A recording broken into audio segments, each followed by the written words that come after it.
Today I'm living on $1 in Vietnam's largest city of Saigon. And we're starting with a deal I couldn't believe was real. So come with me and let's pick up our 4-cent breakfast. That's $0.04. That's the cheapest food I've ever seen in my life. The food is made in someone's home in these massive pots. And a few people were already lining up, which was a good sign. I paid directly on the Grab app, which is where I found this crazy deal. I just showed the vendor my receipt for an iced tea and a massive noodle soup, and they prepared it right away. I then went to the nearest park to eat my meal. Right now I'm really enjoying the iced tea. It's super fragrant, and there's some kind of lemon or lime and a ton of ice in it. So it's really good and really needed because it is really hot. And we have kind of a make your own soup situation here. I've been given a bag with a ton of different things in it. In this bag I obviously have a bowl with some noodles, and then I have these massive bags of soup. I think this is way too much for one person, so I'm only gonna eat one, I guess, or mix them. I haven't figured yet. Then I have a few more sauces that look different, but I have no idea what it is because I don't speak a word of Vietnamese here. And I have these really good looking veggies, so I'm gonna try to make my own soup right now. I'm gonna take a few noodles, I'm gonna add a bit of the different broths and top it with some veggies. And this is my creation. Look at this massive bowl of soup. I have so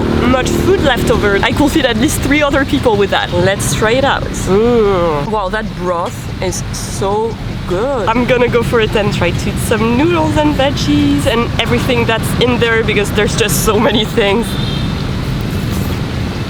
Yum. How is that soup only 4 cents? I do not know, but it is so good. And we only spent around 50 cents today. So you see what I'm trying to do today is go through my whole day. So we're talking food, transportation, entertainment, and many others, spending only $1 in total. So as you can see from our breakfast, Vietnam is a place where you can find really good value stuff. I think this is gonna be a pretty cool day. So after all this food, I needed to chill a bit. So I went to Tao Dan Park, which is one of the biggest parks in the center of the city. And right now it's pretty early, so it's a great time to get some peace and quiet and a bit of fresh air. This park is super relaxing with a bunch of different trees and really cute little paths. And obviously I'm not the only one who had the idea to come here that early because there's a lot of stuff happening. So you see, since it gets really hot during the day, a lot of people here in Ho Chi Minh City get their activities done in the morning. So that's why we have a bunch of people working out, a lot of people walking around, running, or being active in general. There's also so many other random things happening. There's like several professional photo shoot happening, a bunch of people playing badminton. It both feels like super relaxing and really packed and energizing as well. I stayed a bit longer in the park and people watched a bit. And after a while, I was ready to explore the city center, which, let me tell you, was really worth the walk. So come with me on a little free walking tour before we go and grab lunch. It's super enjoyable to walk in Saigon because there's so many trees and parks everywhere, but it is also super lively. And there's a lot to see within walking distance, including this really cute post office designed by the same guy who made the Eiffel Tower. And if you didn't know, by the way, I'm French, but that's not the only reason why I find this cool. I mean, look at this. And this is me inside that post office, and this is me risking my life trying to cross the road right after and almost getting hit by a car. And what I usually do is just walk slow and steady, but this crossing was really scary. And yeah, the traffic is definitely a bit crazy here. When you're walking, the motorbikes don't stop for you, but will avoid you. However, I don't trust the cars because it feels like they're gonna run you over. So the thing here in Saigon is that the city center is pretty walkable and compact, but it can get a bit crazy in terms of traffic, and also it is super hot during the day. So I decided to go to this cute street called Book Street to cool off and take a break. It is super cute and lined with bookshops and plants, which I really love. And I wish I could spend an afternoon here chilling and reading, but this is not at all within our $1 budget. Luckily, I know just the place where all my $1 dreams will come true. And to go there, we need to cross that same street again. And this time, I think I have it all figured out because I'm following this group of businessmen who look like they know what they're doing. And to be honest, I'm kind of using them as a shield also. I think I finally found the perfect technique to cross the street. And by the way, I've been walking everywhere today, which is, for me, the best way to discover a city. I love walking, especially since there's so much happening in the streets of Saigon and so much local life. Also, it is a great way to save money for this challenge and so far, we've been pretty good with sticking to our $1 budget. We've spent less than 60 cents, and that includes a massive breakfast, transportation, and entertainment. And I know we're gonna get a great deal on our next food. You see, one big thing this city is known for is the street vendors. Like around 10% of the population sells something in the street, so it's a pretty big thing here. Here, I went back to District 4 to go to this massive day market. And this is the area where I'm staying in at the moment. It's a pretty local area. There's so many street vendors, and it's known to have the best street vendors in the city. Like, it's literally known for the street food you can find in these tiny alleyways. I was looking for the best cheap snack, and I knew I will find it here. Well, not exactly there, because this was the fish and produce section. And going through all the other alleys, it was super cool. You could really feel the energy. Everyone was buying stuff, everyone was selling stuff. But then I found what I was looking for, a fried banana cake. I was super excited when I saw this lady making these beautiful banana cakes from scratch in her own home. Look at this. She's like cutting them, frying them, putting sesame seeds on them, and it's only 7K, which is around 25 cents. So it's a really good value snack. And it smells and looks absolutely delicious. You get a full golden and crispy banana here with sesame seeds.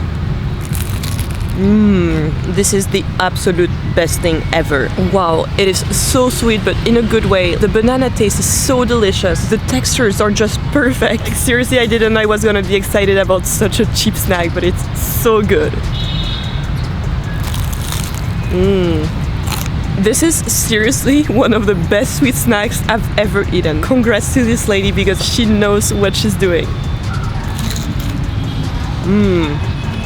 Wow, I'm really happy. And this is also surprisingly filling. You get a full banana in here. So since I've eaten so much this morning, I think this will count as my lunch. And the place I found for my picnic is really pretty cool. We are on the old port of Saigon, right by the river, and there's this really cute and relaxing park. And it feels super refreshing to just hang out here, but the really cool thing here is the views. You can see so much of the city from here. You can see District 1 where we were this morning. However, from here it feels super peaceful with all the trees and the plants, as well as this old style building. And after this, I decided to walk along the river until I arrived to this 7-Eleven. 7-Elevens are super cool in Vietnam and have a lot of really cool unique items like all these drinks, these fresh fruits and desserts, or these really cool meals to go like this rice bowl that was only 60 cents. My favorite thing has to be their freshly made food. For example, here they have burgers, skewers, and sandwiches, but I'm here for the steamed food, which is really cheap and delicious. And now I'm back home on my little couch, eating the only thing we could afford with the rest of our budget, which is this food called banh jo, which is this kind of triangular rice dumpling originally from the north of Vietnam. And looking at it, it doesn't seem like much, but it's actually pretty heavy, especially since it was under 50 cents. And it's also absolutely steaming and kind of burning my fingers a bit as I open the wrapper. You can see all the steamed rice that's encasing a bunch of meats and mushrooms. And to be honest, I'm pretty happy at how I spent my money today. Like, this was so cheap. I found it at the 7-Eleven near me, and it is a hot meal. Wow, way better than I expected. Well, I'm really happy this is the cheapest food at the convenience store. The banana leaf taste is so freaking good. I really like this one. And this was a great way to spend the rest of our budget. So I'll leave you here and bye for now.